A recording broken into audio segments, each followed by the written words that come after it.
తాకట్లో ఉన్న మీ బంగారాన్ని విడిపించి ఆ రోజు ఆన్లైన్ రేటుకి కొంటాం. Sharma gold company.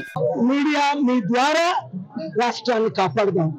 ఆంధ్రప్రదేశ్ తెలంగాణ రాష్ట్రాన్ని కాపాడదాం.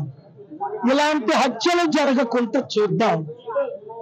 సత్యాన్ని దాయకుంటా ఇక్కడ ఇన్వెస్టిగేషన్ ఆఫీసర్, మీ పేరు నాకు తెలుసు, ఎత్తట్లా అసిస్టెంట్, ఇప్పుడు డిఎస్పీని కలిశాను, మీ పేరు నాకు తెలుసు, ఎడిషనల్ ఎస్పీ. మీరెంత కవర్ చేసినా దేవుడు కవర్ చేయడు. కవర్ చేసిన వాళ్ళందరినీ దేవుడు లేపేస్తారు.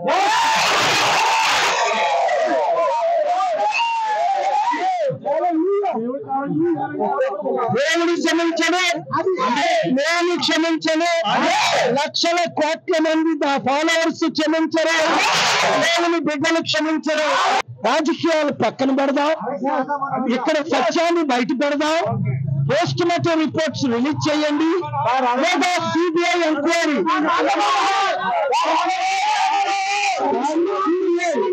సిబిఐ ఎంక్వైరీ ఏం చేయడం న్యాయం చేస్తాం.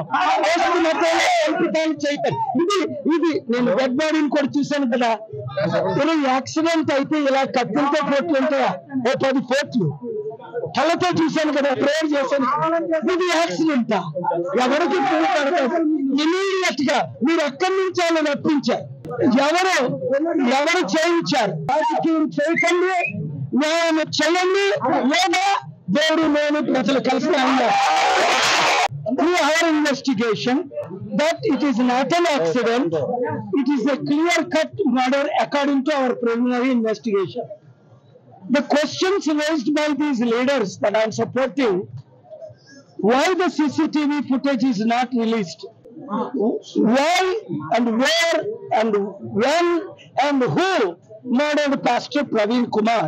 Remember, there are almost 300 crore Christians in the world, 200 crore Muslims almost in the world, and 35-40% in India.